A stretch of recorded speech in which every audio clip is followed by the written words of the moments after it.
Hello and welcome to the SRC podcast. Joining me, Big M, to preview Newport's season is their head coach, Tyron Morris. Good evening. How are you? Good evening. Yeah, I'm very well, thank you. Well, first of all, thank you very much for joining me. So let's dive straight in. Who is the coaching team along with yourself at Newport this season? Well, there's myself as head coach, and this year we brought in a new forwards coach because Sam Hobbs got made up to the Dragons, which is great for him. We've brought in Kerry Jones, who's got a huge amount of experience. Brought him in from RGC. Obviously, he's head Dragons, Worcester. So it's a really good signing for us, that.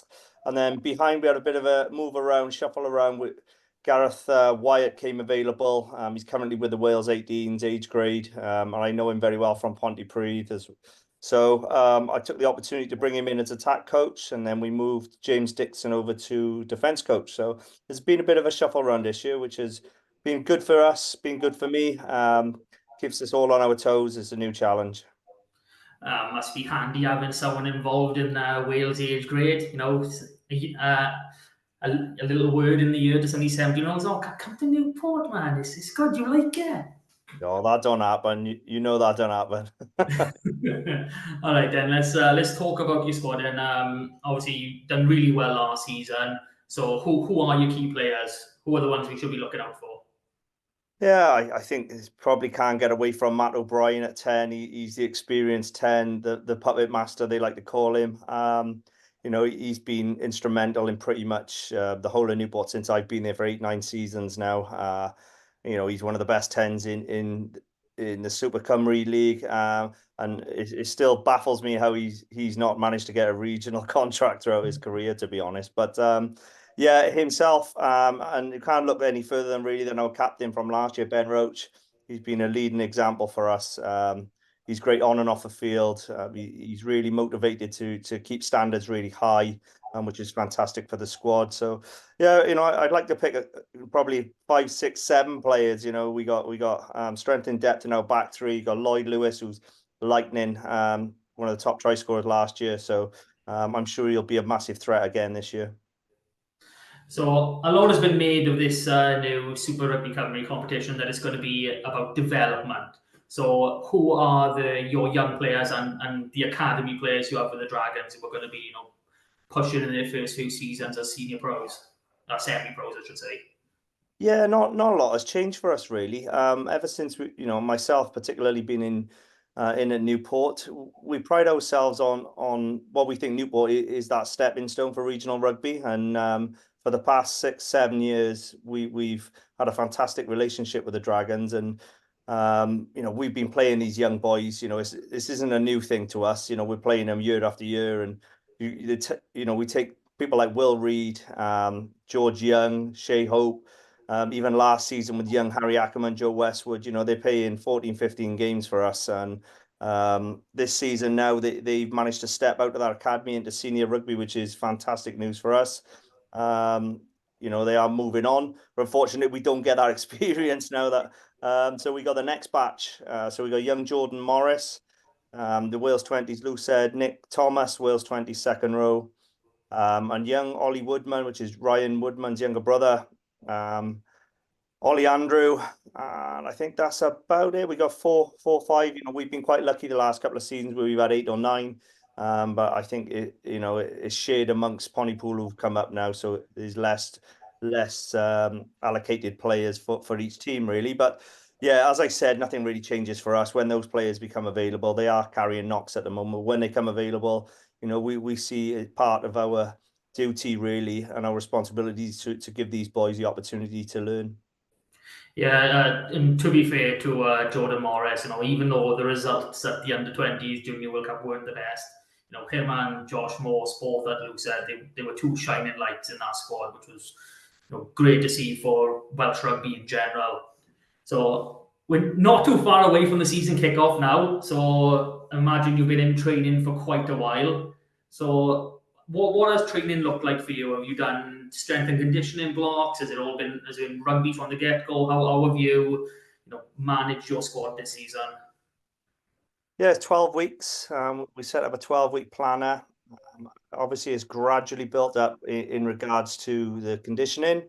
We're probably at that end peak bit now where we're on our final testing week this week with Broncos and so on. So the guys have had their plans and their off-field stuff as well as on-field training. In regards to on-field stuff, it's been slightly different this year. We've done a little bit more contact early doors. Looking really around that contact area, I felt that teams really went after us there last year. So we spent a lot of detail in that. But yeah, it's always tough. I know as a player, I never really liked pre-season. I much preferred playing, if I'm honest. But yeah, pre-season to us is building up little segments, making sure that the boys are learning and we're adding bolt-ons right throughout the year. So week 1, week 2, maybe just some really high intensity stuff, lots of touches, trying to build as many touches as we can. And then by the time we're into week 10, 12, 11, 12, now we're a little bit into more some gameplay, attack, defense policies, and making sure they're nailed on, ready for that first league game. So your preseason fixtures have finished. You've gone for 4 games, 4 wins. Obviously, you can't ask for much more than that for a bit of form, morale especially. So what were your major work-ons? I know you just touched on one there, but what were your main focuses on for these games? Yeah, the US game was very much 150th, so more of a game that celebrated both us and us, but it was an opportunity for us to have a little look at some fringe players. The score probably went ahead of it, nearly 100 points. So we didn't get what we wanted to see really, if I'm honest, in that game. But then the next 3 then were a little tougher.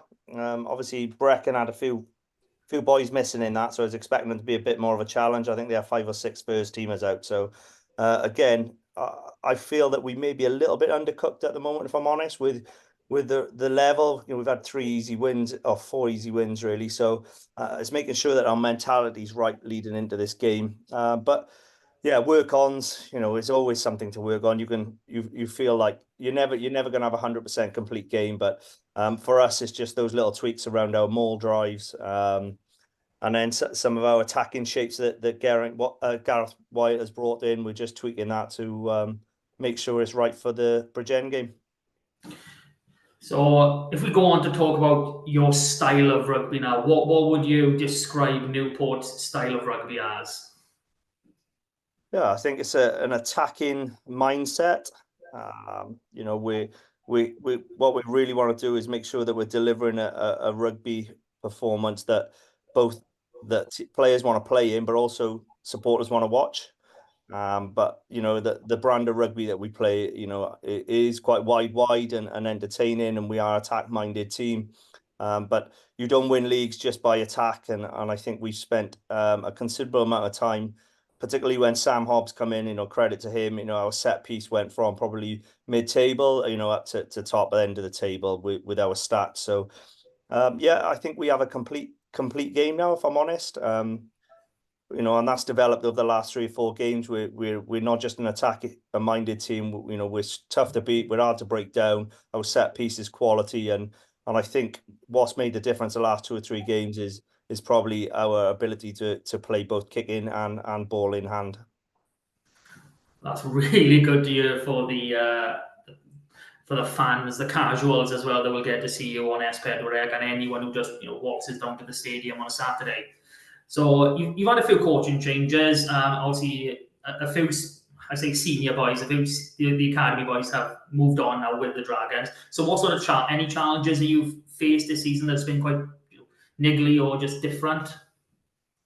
Yeah, I think first and foremost, when you're having the quality like Harry Ackerman, Joe Westwood, Shea Hope, those type of players, once they go, you've got to try and fill that void really. And we know we've gone from a 30-man squad and we needed to make it 34, 35, and that's a challenge within itself. But the biggest challenge is obviously the player salary cap. That's been a real challenge, if I'm completely honest. The championship were able to probably, or some of the teams in our championship have got a bigger budget and probably losing some quality players. But again, like you said, it opens up the door for some of these young players to who want to progress their career. So yeah, that's a challenge for us. There's always one or two injuries that you pick up that you don't want. You know, last year we lost probably 2 or 3 front row forwards before the season started, and this year we've had a couple of knocks at second row. So yeah, look, you know, I'm really pleased where we're at, and I'm happy with the strength in depth, and I'm really looking forward to 2 weeks' time. So, like I already said, you finished second last season, literally 79-59 on the clock. You were still in the game. It was a one-score game in our final. So, what are your expectations going into this season? I think, you know, as it has been the last couple of years, we want to win silverware. You know, it's a new league, a new challenge, and I think there'll be a little bit more challenge within the top 6 this year. I felt that the league probably split by Christmas time, and I don't think that'll happen throughout this next block. I do think it'll be much more competitive. Yeah, look, you know, we're out to win silverware, and first and foremost, we want to try and get into that playoff system and make sure that we're in our final again. Well, that's great to hear, and I'm really looking forward to seeing Newport play this season, as long as they don't quite pip the drawers again. You know what I mean? So that was the rugby stuff. So let's see. I've had some terrible answers for this so far. So Oh please, at no! least just give me an answer. That's all I need. Oh my So, God. how much is a pint in the clubhouse? It's extortionate in our clubhouse because we have to drink in a Rodney parade. So I think it's about 5.20. Oh no. Yeah. Okay, let's go on for the next one. Oh, what should we do? Who's the longest in the shower? Oh, it's definitely Lloyd Lewis. Yeah, definitely. Yeah, he's in first, out last, Brill cream on the hair. Yeah, he's definitely last. Yeah, it does seem the type, you know. It's got to be a winger as well, haven't it? Yeah, yeah. You wouldn't get any of the ugly forwards in there. So, aside from Lloyd, who is the club man in Newport? Who's the beating heart of the club? I probably there's a couple of Newport wall stores already that have been there from before my time, and it'd be hard for me not to pick out Matt O'Brien, Johnny Morris, Reece Jenkins. You know, those 3 players have been at Newport for a very, very long time, and there's been many clubs that could have probably poached them away, but if you cut them in half, they are black and amber. So it'd be hard for me just to pick one. I would say I'd go for them 3.